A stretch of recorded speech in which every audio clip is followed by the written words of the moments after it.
Hello everyone, I am Pastor Tamaka, Apostolic Believers of Christ International, YouTube channel. The program like is share, subscribe, and post notification bell for update every day the new videos. Thank you so much. God bless us all. Blessed be the name of the Lord Jesus Christ. To God be glory, because His mercy endureth forever. Magandang umaga po sa lahat na ating mga viewers, listeners. Dito po sa ating YouTube channel, sa Facebook. Maraming kapiraan at habag biyan ng Diyos ay sumasa atin lahat sa magitan ng ating Panginoon Kristo.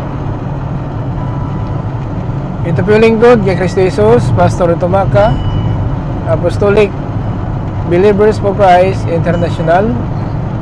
Sa mga kapatid, ngayon sa oras na ito, atin naman iparating ang mensahe ng Diyos para po sa atin. Marami po tayong mga hinangad sa buhay, pangarap. Subalit ang Panginoon lang po ang magbigay sa atin sa katuparan. Sa Proverbs ko, mga kawikaan, Kabanata 16, talata 1, nasa tao ang pagpaplano, sa Diyos ang pasya, kung ito po ay bigay sa atin o hindi man. Ngayon, isa June 4, 2024, mga kapatid, palibagong araw, malusog at hininga nating katawan. Mayroon pa tayong buhay hanggang sa mga araw na ito dahil po sa pasya ng Panginoon na buhay pa tayo hanggang sa mga araw na ito. Dahil po ang Panginoon nagpapasya kung kailan tayo alisin ng Panginoon sa salimutan na ito. Kaya ingatan tayo mga batid, no? Huwag tayong kumpiyansa sa ating kapanahonan. Dapat palagi handa po tayo dahil po ang pagpaparito ng Panginoon natin alam, at siya din ang nagpapasya kung kailan mamatay ang tao.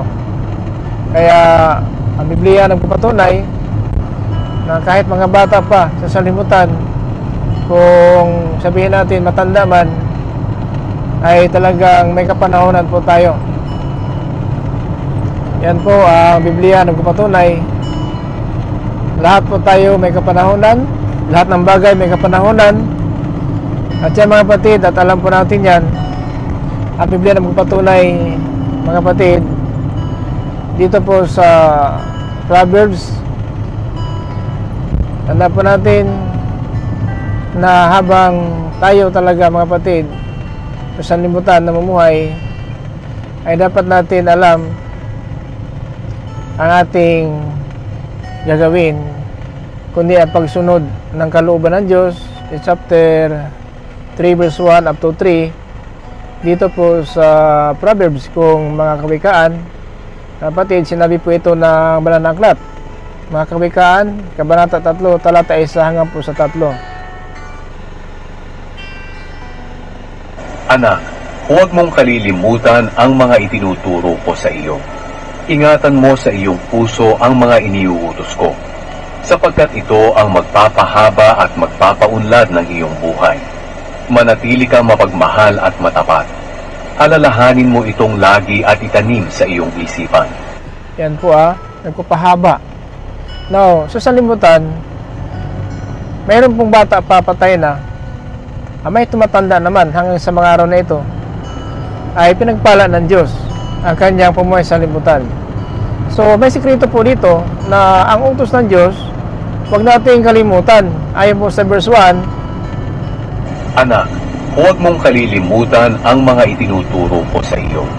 Ingatan mo sa iyong puso ang mga iniuutos ko, sapagkat ito ang magpapahaba at magpapaunlad ng iyong buhay. So mga kapatid, no? So marami po mga bata pa, nag-edad lang ng 10, 15, 20, 30, at wala na. So kasi mayroon mga bata na madali pong sabihin natin madali pong nakakaalam kung ano ang dapat niyang gawin. So 10 years pa lang ang bata, minsan po meron na po siyang sariling opinion, meron na po siyang sariling desisyon kung anong dapat gawin niya. Maliban sa mga bata talaga na wala pang muwang, ito po sila talaga ay hindi pa talaga nakagawa ng masama sa paningin ng Diyos, kasi yun po talaga ay mga inosindi pa po sila. Kaya ang kanilang langit para po sa mga bata na wala pong alam. Pero na nagkaedad na po ang isang tao, na siya po ay tumatanda na, alam na po siya ng anong gawin niya. So yan na po mga kapatid ang umpisa na sinasiyasat na po ng Panginoon ang puso ng tao kung anong kanya pamumuhay. So kaya may bata pa po talaga na pumano na po, namatay po sa riot. Kung ito po ay kaguluhan, meron pong pinagkamalan, minsan po ay nakasugamak kung nakadaan lang po sa gulo, at minsan natamaan ang bala na ligaw, patay talaga. So meron pong mga tao din na pinagpala sa mga araw na ito, buhay pa rin. Tulad natin na dito pati sa limutan, ito po ang nais ng Panginoon na buhay pa tayo para po na malaman din natin ang salita ng Diyos para maparating po sa atin, sapagkat ang sinabi dito mga kapatid, huwag nating kalimutan. Anak, huwag mong kalilimutan ang mga itinuturo ko sa iyo. Ingatan mo sa iyong puso ang mga iniuutos ko, sapagkat ito ang magpapahaba at magpapaunlad ng iyong buhay. Yan po sinabi sa verse 2, sapagkat ito ang magpapahaba at magpapaunlad ng iyong buhay. Okay mga kapatid, talagang huwag nating kalimutan ang utos ng Diyos. Kasi ang tinatawag ng mga anak, tayo po itong mga tao, mga kapatid. Hindi po na meron po nang ginaanak, yung iba din sinasabi, ay hindi ka anak. Ang tao, mga kapatid, na ginawa ng Panginoon sa lupa, ito po ang tinatawag na anak. 2:14 dito sa Hebreo. Tayo po itong mga tao, ang tinutukoy niya mga anak. Tiyamang ang mga anak ng Diyos na binanggit niya ay mga taong may laman at dugo. So, ang binanggit ng Diyos ng mga anak ay mga tao. So tayo pala itong pinagsabihan. Hindi po Christian lang si Ruyan Pastor, hindi po. Christian man ka hindi, pareha tayo pinagsabihan, tayo po tinatawag ng mga anak. Sapat maliwanag po si Pablo sa 2:14 sa Hebreo. Tiyamang ang mga anak ng Diyos na binanggit niya ay mga taong may laman at dugo. So, tayo pala yun. So dapat tayo talaga matuto at makinig tayo. Huwag natin kalimutan ang kanya mga utos, ang kanya pinapangaral po sa atin para pahabain po ang ating buhay sa ibabaw ng lupa. Na marami po talagang pumanaw na po na hindi pa sinabi ng kasdalasan po, sabihin ng mga tao, ay bata pa siya, bakit ganun? Bakit ganun, bata pa siya? Ang kamatayan hindi pumipili, bata at matanda. Kung ito'y kalooban ng Diyos, talagang mangyari. Kaya ingat lang tayo. Dapat sundin natin ang utos ng Diyos para talagang pagpapala ng Diyos na nakahanda para sa atin ay ating makamtan. So yan po ang sikreto ng buhay. Kaya mga kapatid, ito talaga sinabi sa mga kawikaan, Kabanata 3, talata 1 hanggang po sa 3. Ulitin natin. Anak, huwag mong kalilimutan ang mga itinuturo ko sa iyo. Ingatan mo sa iyong puso ang mga iniuutos ko. Ingatan natin sa ating puso ang mga inuutos ng Diyos. Kaya dapat natin ingatan. Bakit? Nagpapahaba ito ng buhay natin. At hindi sa lupa lang hahaba ang buhay natin. Hanggang po sa pangulang buhay, buhay na wala hanggang po ang ating maasahan. So yun po ang plano ng Diyos sa tao.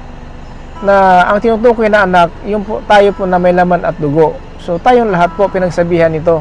Para sa atin po ito mga kapatid na salita ng Diyos.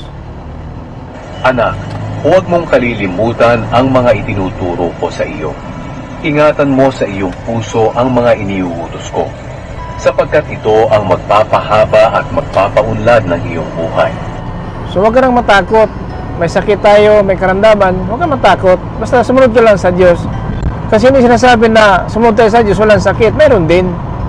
Si Timoteo nga, pinagsabihan na po sa Pablo, uminom ka ng kunting alak sapagkat madalas ka magkasakit. Na si Timoteo, isang lingkod ng Diyos. Hindi sinasabi dahil Christian tayo, para sa mananampalataya, tayo po ay nag-aaral ng salita ng Diyos, na walang sakit. Meron din. Pero iba lang. Kasi iba po ang mga anak ng Diyos ay hindi pa tayo pinabayaan na ating Ama na sa langit. So ganyan po mga kapatid ating kalagayan. Kaya ang malaga, sundin lang po natin ang utos para palaunin ang buhay natin sa ibabaw ng lupa. Huwag kang matakot, anong karamdaman mo, kaya ka ng Diyos pagalingin. Ano man ang iyong mabigat na dinaanan, pag-aanin pa rin ng Panginoon yan. Kasi ang Diyos natin pinalingkuran, mahabagin, mawain, at ang Diyos ay puspos na awa. Babanayad pa siya sa pagkagalit. Ibig sabihin, ang Diyos mapagkumbaba talaga, mapagmahal ang Diyos. So, ang ating gagawin, sumunod lang po tayo. No? Sumunod lang po tayo ng kanyang utos para pahabain ang ating buhay. Anong sakit man na dadaan sa lupa, kapag ang Diyos po ang ating tagapagligtas, siya po ang ating tagapagpagaling, so hindi tayo mapuruhan ng sakit. Dadaan naman tayo ng sakit, pero iba po kay Diyos. Kasi kahit anong sakit na ating maranasan, ay pagalingin pa rin tayo ng Panginoon. Sapat sinabi niya, ako ang nagbigay ng sugat, ako din ang magpapagaling. So mga kapatid, tanda po natin, ang sakit din ginagamit po ng Panginoon para ang kanyang mga lingkod ay matuto. Ay po sa 33 verse 19, kung minsan, binigyan ng Diyos ang tao ng sakit upang sila ay matuto, upang sila ituwid. So ganun din. Kaya hindi mo, huwag mo sabihin, pastor ako, Christian ako, bakit may sakit ako? Tinutuwid lang tayo ng Diyos. Kasi hindi pastor, Christian ng palataya, talagang perfect tayo. No man ang perfect. Walang matuwid sa paningin ng Diyos. Tandaan po natin yan, ayon pa sa Roma 3:10, walang matuwid, wala kahit isa. Kaya, ito'y aral lang po, sikreto ng buhay. Kung nais palaunin natin ang buhay natin sa baba ng lupa, ito lang po ang gagawin natin. Kailangan maging masunurin tayo sa Panginoon. Anak, huwag mong kalilimutan ang mga itinuturo ko sa iyo.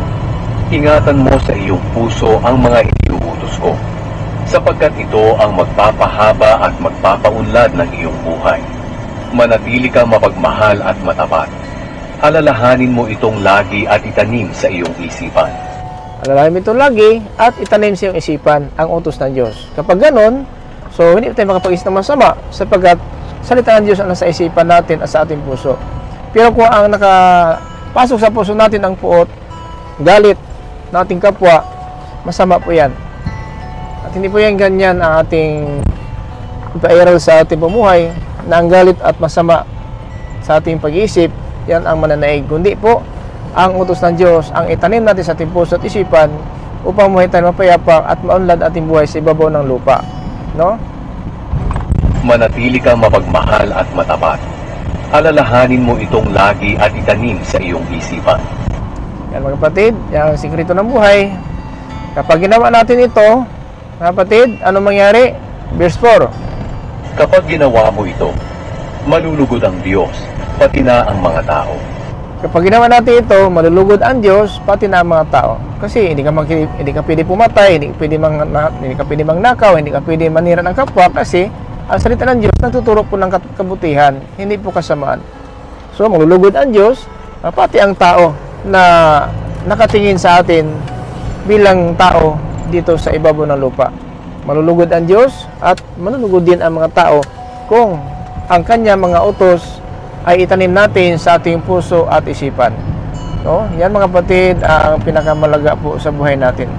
So hanggang sa mga araw na ito, tinuturuan po tayo ng Diyos para hindi po tayo maparusahan ng parusa na walang hanggang, kundi makakamit tayo ng buhay na walang hanggang. Kaya maliwanag mga kapatid, no, wag natin sayangin ang panahon hanggang sa mga araw na ito, patuloy pa rin ang Diyos na ginagabayan po tayo. Hindi po tayo pinabayaan, hindi man tayo perfect, mga kapatid, kasi sinabi ng Biblia dito sa Ecclesiastes 7:20, kung mag-aral, na walang matuwid sa ibabaw ng lupa, walang katuwiran, hindi magkasala. So, pero kahit na po ganun tayo, hindi man tayo perfect, wala ni isang tao rito sa mundo ang laging gumagawa ng mabuti at hindi nagkakasala. Yan po kaya wala tayong mapagmalaki. Pero nais ng Panginoon, nasunod natin ang kanyang mga utos para po na hindi po tayo magkasala sa Panginoon Diyos, itanim natin sa ating puso ang salita ng Diyos para po maiwasan ang pagkasala. Dahil sinabi ito sa 119 in verse 11, dito po sa Psalms, sinabi ni Salmista David, ang iyong salita o Diyos,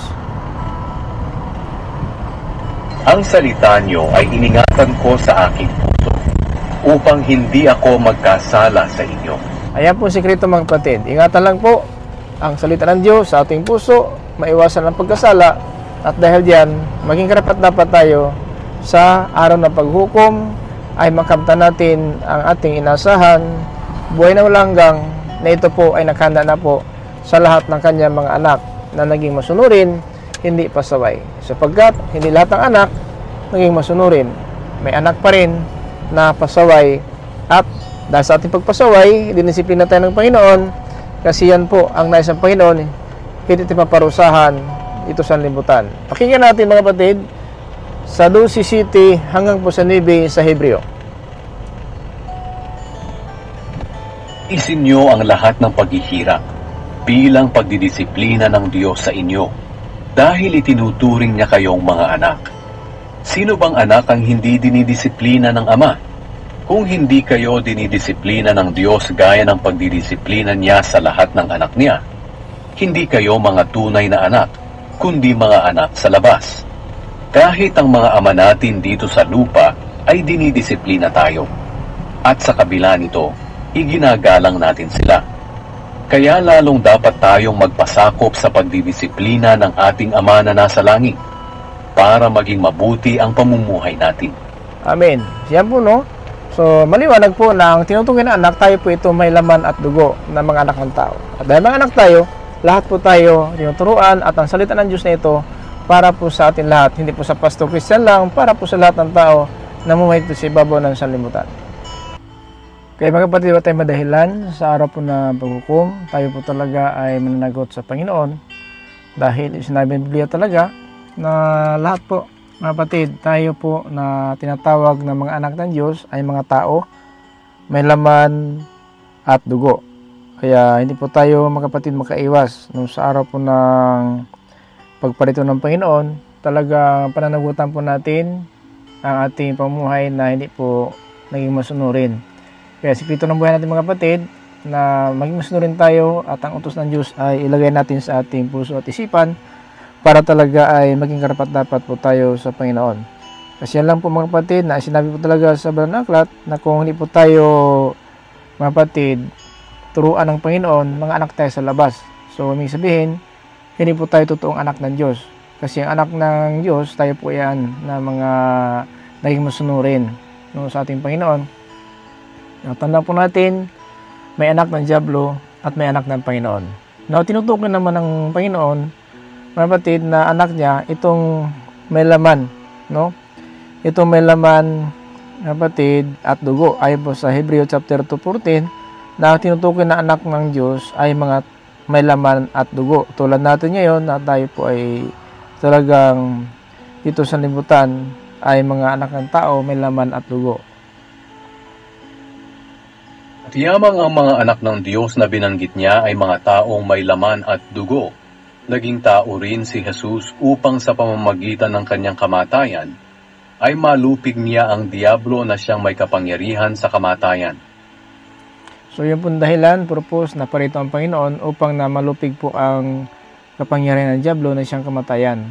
Kasi po, ang ating anak nung si Adan si Iba ay talagang sila po ay lumabag po, no, ng utos ng Panginoon na ipinagbilin sa kanila na wag po silang kakain ng bunga ng kahoy na yon. At noon pa lang, mga kapatid, ay talagang nabigo po, no, ang Panginoon sa plano ng tao na sana wala tayong kamatayan, kasi nagkaroon na ng kamatayan ng tao na linabag po ni Adan, no? Si Iba ang utos ng Diyos, at yun po ang dahilan na talagang, kapatid, namatay tayo dahil po na hindi sinunod po ni Adan ang sinabi ng Panginoon sa Henesis Kabanata 2 talata 16 hanggang po sa 17. Kasi ganito po ang sinabi po ng Panginoon kay Adan at saka si Iba, na huwag siya nakakain ng bunga ng kahoy na yon. Ito po sinabi sa Genesis 2:16-17. At sinabi niya sa tao, makakakain ka ng kahit anong bunga ng punong kahoy sa halamanan, maliban lang sa bunga ng punong kahoy na nagbibigay ng kaalaman kung ano ang mabuti at masama. Sapagkat sa oras na kainin mo ito, tiyak na mamamatay ka. So yan po, na pinagbilin ng Panginoon. Kaya sinabi ng Panginoon sa Hosea 6:7 na linabag talaga ni Adan ang kasunduan ng Diyos sa kanila na huwag silang kakain ng bunga ng kahoy na yon, no? Sa city sa Usaya, mga kapatid, ito po sinabi, mga kapatid. Pero tulad ni Adan, sinira ninyo ang kasunduan natin. Nagtaksil kayo sa akin diyan sa inyong lugar. So tulad ni Adan, sinira niya ang kasunduan ng Panginoon na wag kakain sila ng bunga ng kahoy na yon, pero kumain sila. So yun po. Ngayon mga kapatid, ang sikreto ng buhay natin ayon sa ating keyverse dito po sa Proverbs po, mga kawikaan, kabanata 3, talata 1 hanggang po sa 3, ito po ang ating keyverse. Anak, huwag mong kalilimutan ang mga itinuturo ko sa iyo. Ingatan mo sa iyong puso ang mga iniuutos ko. Ingatan mo sa iyong puso ang mga inuutos ko. Kaya tama Salmista David, in Psalm 119, in verse 11, ang iyong salita o Diyos ay iningatan ko sa aking puso upang huwag ko magkasala. So yun po ang sinabi ni Salmista David. Kaya ang sikreto ng buhay natin mga kapatid, ang sikreto na dapat po natin gawin, na ang utos ng Diyos, tinuturo ng Panginoon sa atin, ingatan natin sa ating puso. Kasi ito po rin kupahaba at ang paunlad nating buhay. Sapagkat ito ang magpapahaba at magpapaunlad ng iyong buhay. So mga kapatid, siguro nais naman natin talaga na matili pa sa limutan. Marami tayong pangarap, nais natin magkasama ating mga anak, asawa, kamag-anak, kapatid, mga kaibigan. Pero may sikreto po mga kapatid, po sikreto na tayo po nagsisikap. Ang sikreto po dito, sundin lang po natin ang mga utos ng Diyos at ito ingatan natin sa ating puso para po mapahaba ating buhay sa ibabaw ng lupa. Sapagkat ito ang magpapahaba at magpapaunlad ng iyong buhay. Manatili kang mapagmahal at matapat. Alalahanin mo itong lagi at itanim sa iyong isipan. Yan mga kapatid, alalahanin natin lagi at itanim natin sa isipan ang salita ng Diyos, utos ng Diyos, para kapag ginawa natin ito, mga kapatid, kalugudan tayo ng Diyos at ang mga tao. Kapag ginawa mo ito, malulugod ang Diyos, pati na ang mga tao. So yan mga kapatid, no? Yan po ang sikreto pala ng buhay natin. Now, trabaho, tayo po ay nagsisikap para lang pumunod ng buhay natin. Paano kung hindi kalugudan ng Diyos? Dapat, ang importante, alam natin paano malulugod ang Diyos. Dahil ang Diyos, pag nalulugod, ay talagang walang kapahamakan, walang mangyaring masama sa buhay natin, sapagkat iba po ang Diyos pag nalulugod sa tao, ay talagang mga kapatid, nagbigay po ng Diyos ng biyaya sa atin. At anong mangyari ng salimutan, binigyan po tayo ng biyaya ng Diyos, lakas ng katawan, hininga, at lalo na po sa ating pangarap sa buhay, ang Panginoon po ang bibigay sa atin dyan. Mga kapatid, na mga bagay na nais natin angkinin, nais natin makamtan. Kasi ang Diyos talaga ang makagawa po ng lahat ng bagay na hindi po natin kayang gawin. Na maraming paraan ang Diyos mga kapatid para po tayo matuto sa bawat araw. Ito ang sikretong buhay natin, hindi po na dahil po na talagang tinawag tayong pastor, hindi po pinagpala po tayo. Ang pagpapala mga kapatid nasa pagsunod po, no? Sa pagsunod po ng kalooban ng Diyos. Kung ano ang dapat natin gawin, yung gawin natin. Kasi ang pagpapala ng Diyos talaga ay hindi po naubos. Ang pagpapala ng Diyos ay para po sa namumuhay po ng matuwid.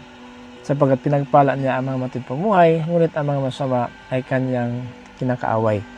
Tandaan po natin mga kapatid, ang sinabi po sa 1 Peter in chapter 3 verse 12, na ang mata ng Panginoon nakatingin po sa mga matuwid at pinapakinggan niya ang kanilang mga dalangin. Sapagkat iniingatan ng Panginoon ang matuwid at sinasagot niya ang mga panalangin nila, ngunit galit siya sa mga gumagawa ng masama. Ayan po. Iningatan ng Panginoon ang matuwid at pinapakinggan niya ang kanilang mga dalangin, sinasagot niya ang mga dalangin natin, ngunit galit siya sa gumawa ng masama. Kaya iwasan ng masama, para di magalit ang Diyos, pagpapalain po tayo sa bawat araw ng ating pamuhay. So mga kapatid, pinakasikreto ng buhay natin, pagpapala, nais natin, sundin lang po natin ang utos ng Diyos, itanim natin sa ating puso at isipan ang kanyang mga utos, para mapayapa, maunlad at masagana ang pamilya natin sa salimutan na ito. Maraming salamat po sa members natin listeners dito po sa channel, sa Facebook. Ngayon ka pa ipahabag biyan Diyos ay sumasatin lahat sa magitan ng ating Panginoon Ito Pilipinas, diba? Apostolic, Pilipinas, National, sabi sa pati sa Grace Mercy, in peace be to us, guys. Amen.